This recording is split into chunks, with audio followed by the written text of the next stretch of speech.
Indonesia held the 5th Multilateral Naval Exercise Komodo in Bali in February this year. It is a joint military exercise. So today, we are going to discuss this important aspect of diplomacy, defense diplomacy through joint military exercise. How important are these exercises for international relations? What are their impacts on global security? What can Indonesia contribute to and benefit from these exercises? If you want to know the answer to these questions, stick with us. We're going to break it all down. This is Think Tank with me, Shafiah Muhibat.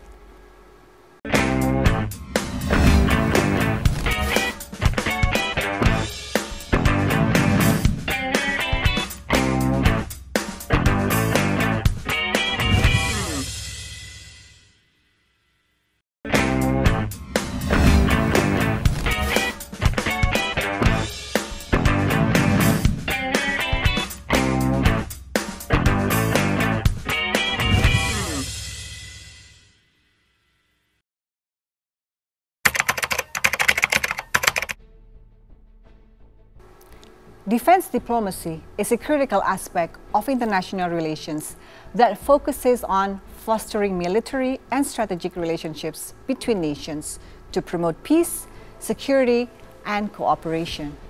It involves the use of military resources, military personnel, and defense-related initiatives to achieve broader diplomatic objectives, often enhancing security, building trust, and preventing conflicts between states. Joint military exercises are a form of defense diplomacy. These exercises are essentially collaborative operations between the armed forces of two or more countries. Joint exercises can be of a simple type, involving mere passing of warships or ship maneuvers, practice gunfire from close or medium-range weapons, or simple search and rescue exercises. Other exercises are slightly complex, involving some basic tactics. Finally, there are complex exercises which involve combined tactics of surface warships, aircraft and submarines, and are scenario-based. The goal is to enhance coordination and interoperability between the different forces involved. It's also an opportunity for countries to test strategies, improve readiness, and build trust among their militaries. These exercises are part of Indonesian defense diplomacy, right? So defense diplomacy is a function of Indonesian foreign policy that seeks partnerships with all countries, and in this case with militaries from all countries. So Indonesia doesn't exclude any country, doesn't make any certain party feeling exclusive about these exercises. So the purpose is indeed to promote friendships, promote partnerships, even among those countries that are not necessarily on good terms, right? So we see in the 2025 exercise Komodo, we saw the US and the Chinese navies exercising together, and Indonesia was the host. So I think this is a clear case where Indonesia wanted to seek friendships with all, and by inviting all. I think this is that reflection of Indonesia's foreign policy to promote partnerships with all parties and countries. But it's important to understand that these exercises are not just about preparing for war. In many cases, They are a way for countries to strengthen diplomatic ties and address security challenges in a cooperative way. Through these exercises, nations can signal their commitment to peace, demonstrate solidarity, and deter potential threats. That means these exercises are as much about diplomacy as they are about military training. It's about fostering that critical military-to-military relationship. When forces from different nations train together, they learn to communicate better. They understand each other's tactics, and they can respond faster and more effectively in real-world situations. In a broader scale, it helps build trust, and in regions where there are rising tensions, those exercises send a message to adversaries that these countries are prepared to stand together. It's about signaling strength and unity, which is just as important as the actual military preparation. The next question to ask: what impacts do these exercises have on global security? Let's discuss more after this.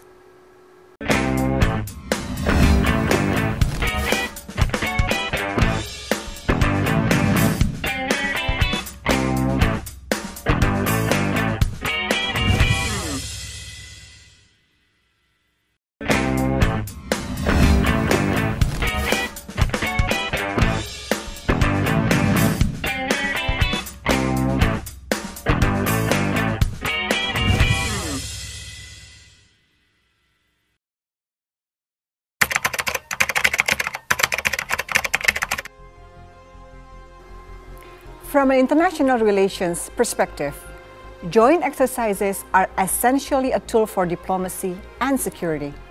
The overall impact of these exercises depends largely on the political context in which they are conducted and the countries involved. A balanced approach, where exercises are transparent and inclusive, can help mitigate negative effects while reinforcing security and stability.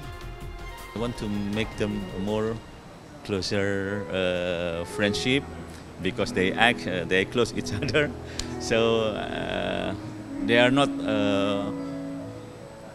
very tough to conduct this. Even it is a tough event normally because field training exercise a lot of risk or something regarding the security, safety. During the ship's maneuver, but here I think they will conduct it happily, fun, and I hope they can manage a closer friendship between them. Let's go through the benefits. One of the biggest benefits is improving interoperability. Countries may have different equipment, strategies, or tactics, but these exercises allow them to learn how to work seamlessly together. This can be crucial during actual military operations. Also, joint exercises help build trust and strengthen military cooperation among allies. Think of it like a sports team practicing together before a big game. It's all about making sure everyone knows their role and can communicate effectively.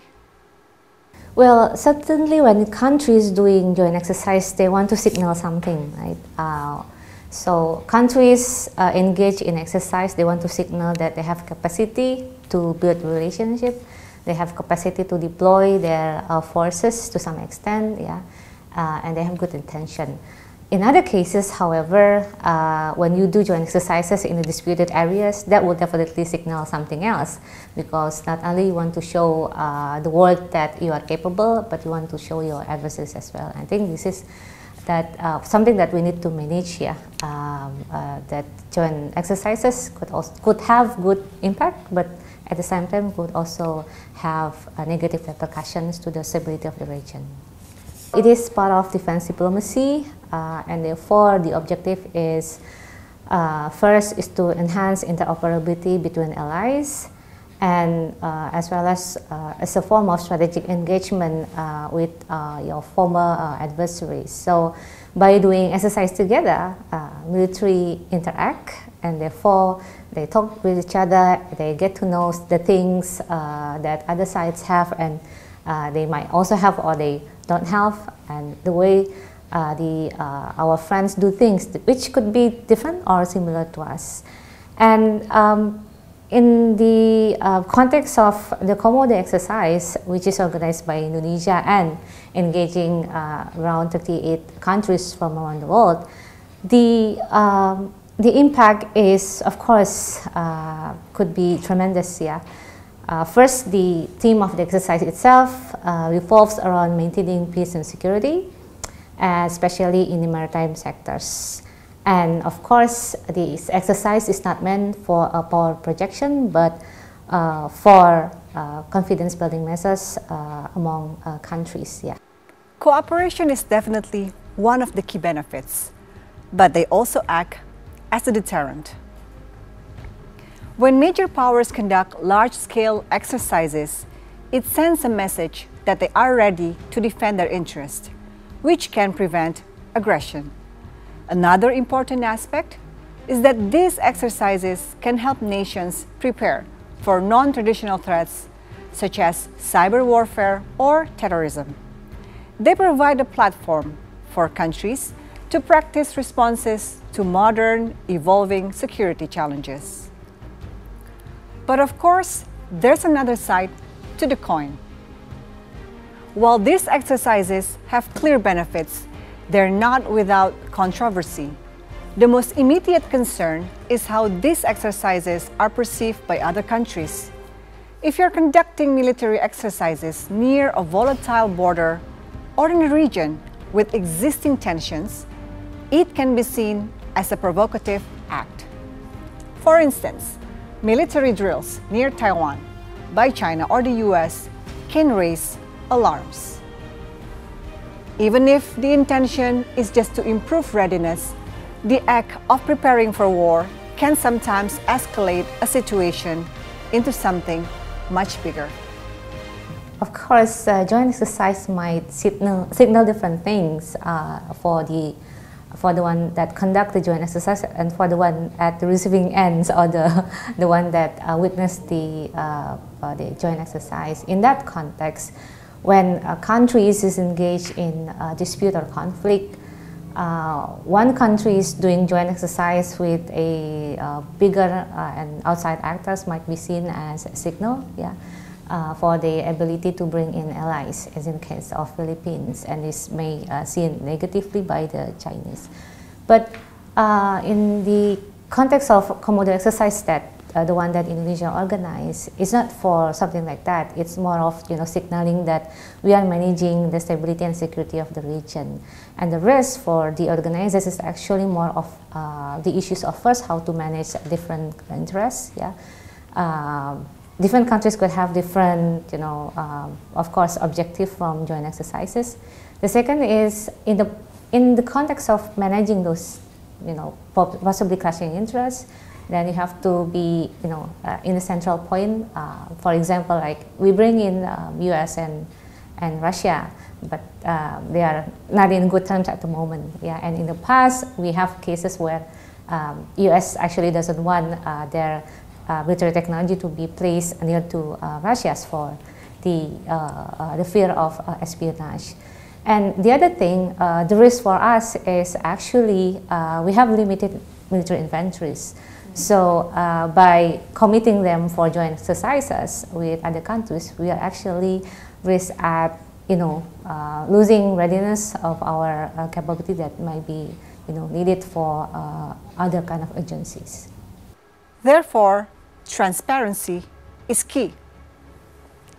If countries openly communicate the goals of their exercises and invite observers, they can significantly reduce suspicion. We also see confidence-building measures like joint de-escalation protocols or setting specific boundaries for military exercises in contested areas. These measures help prevent misunderstandings and miscalculations. There's always some risk, but diplomacy can play a huge role in reducing tensions. We've seen in the past that dialogue and engagement can help diffuse situations before they escalate. But ultimately, it's about finding a balance. Exercises need to be realistic, but also must be carefully managed to avoid triggering a conflict. So, looking at Indonesia's experience in conducting these exercises, what has been Indonesia's contribution?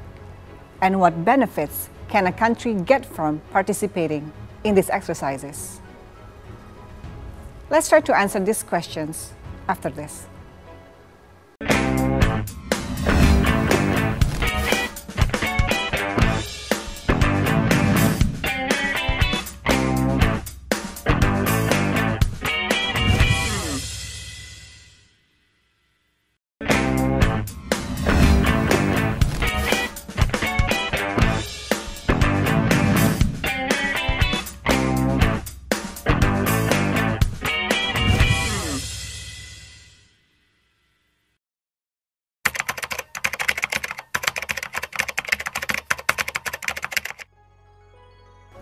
Indonesia held the 5th Multilateral Naval Exercise Komodo in Bali in February this year, with the theme Maritime Partnership for Peace and Stability.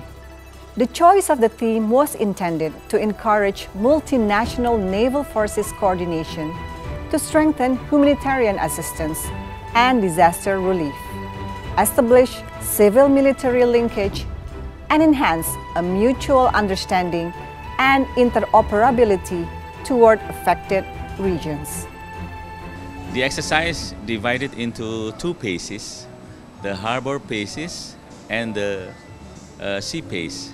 The harbor phase we already start yesterday and until now, and at the 22nd we are going to do sea phase, which is the field training exercise.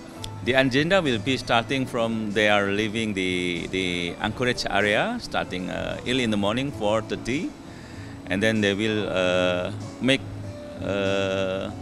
to sail to their own division, because we are going to divide all the participants, 19 warship from around the globe and 14 warship from Indonesia. We are going to divide them into 5 divisions. And then we do the tactical maneuver before we ask them to join together into one group, one big convoy to do the second serial, which is the photo exercise. And it will be involving all the participants, surface warship, and also helicopters and the maritime patrol aircraft. After that, we are going to do the second serial. It is in the northern part of Bali. We will divide them into 2 task groups, and all the ships, they will do the sea search and rescue serial. Indonesia's experience in joint military exercises offers valuable insights into the contributions it can make and the benefits it stands to gain from these exercises. Indonesia occupies a crucial geographical position between the Indian and Pacific Oceans. This gives it a strategic advantage, especially in maritime operations. Its position allows for exercises in diverse maritime environments, from straits and islands to open seas, providing a range of training opportunities for multilateral forces. Indonesia is a proponent of multilateral cooperation in ensuring regional maritime security, and through exercises like Komodo, it fosters a culture of cooperation between regional and international navies, helping to strengthen confidence-building measures and trust among participating countries. Indonesia also has vast experience in responding to natural disasters, with its location being prone to earthquakes, tsunamis, and volcanic eruptions. Its disaster relief and humanitarian assistance capabilities are highly valuable in joint exercises, as many of these operations involve coordination in times of crisis. The exercise Komodo has always been about humanitarian assistance and disaster relief. So it focuses on military operations other than war. It doesn't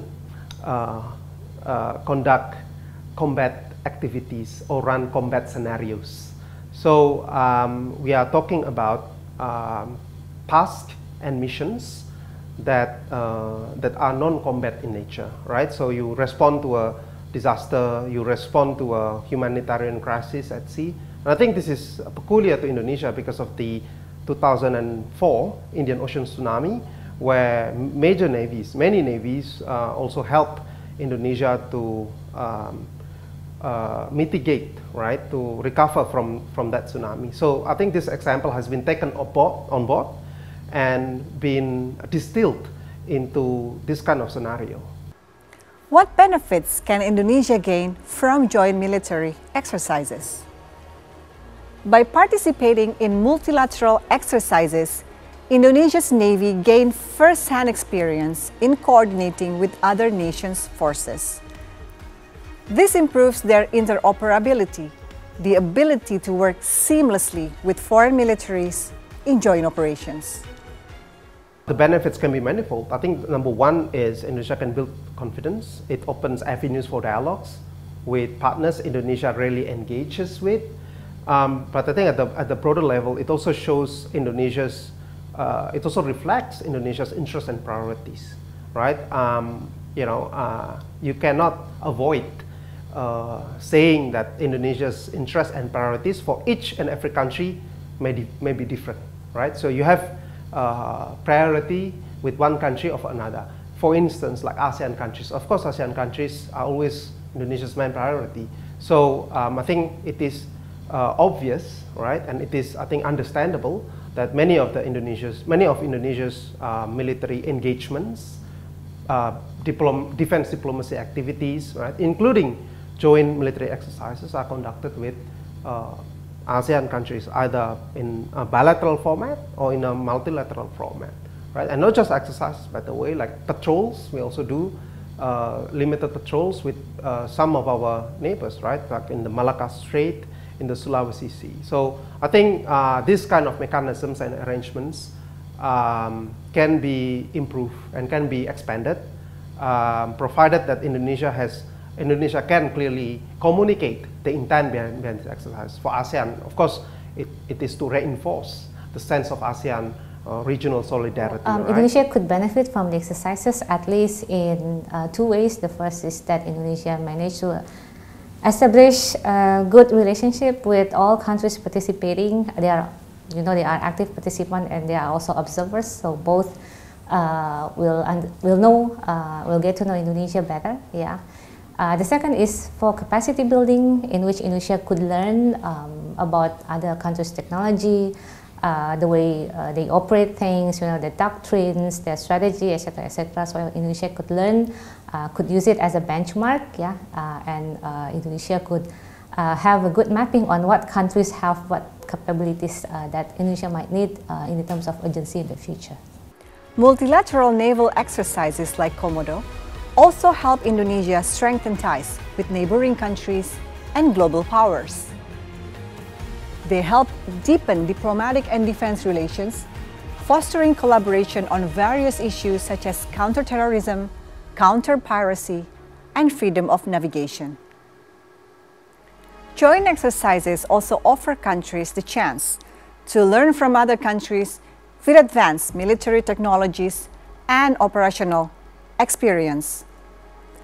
For example, the U.S. Navy has decades of expertise in maritime security operations, while nations like Japan bring knowledge of disaster relief operations and humanitarian coordination.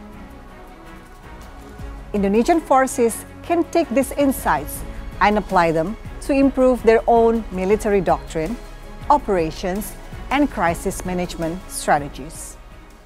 So Komodo exercise is just one of many exercises Indonesia conducts. Another major military exercise that Indonesia conducts is Super Garuda Shield, right? So Super Garuda Shield is a multilateral exercise, although it is co-hosted, right, by Indonesia and the United States. It's hosted by Indonesia, but United States also forms, constitute the second organizer of the exercise. And it is not just a joint military exercise, it's a combined military exercises, because it's not just the Indonesian Navy that is involved, it's also the Army, the Air Force was simultaneously involved.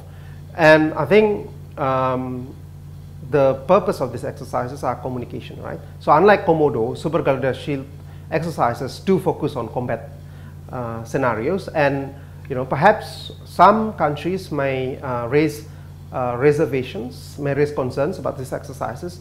But again, no single exercises in Indonesia, when it comes to multilateral joint military exercises, we are not talking about bilateral exercises here, multilateral exercises. I don't think Indonesia makes an exception to anyone. So if anyone wants to join Super Garuda Shield, they are welcome to do so. And I think successive Indonesian military commander-in-chiefs have stated that they welcome any country to participate in Super Garuda Shield. Yeah. In summary, joint military exercises are likely to continue being a critical part of global security. However, there is a growing need to ensure that they're conducted responsibly and with an eye toward maintaining peace. There's potential for joint exercises to be more focused on peacekeeping and humanitarian missions.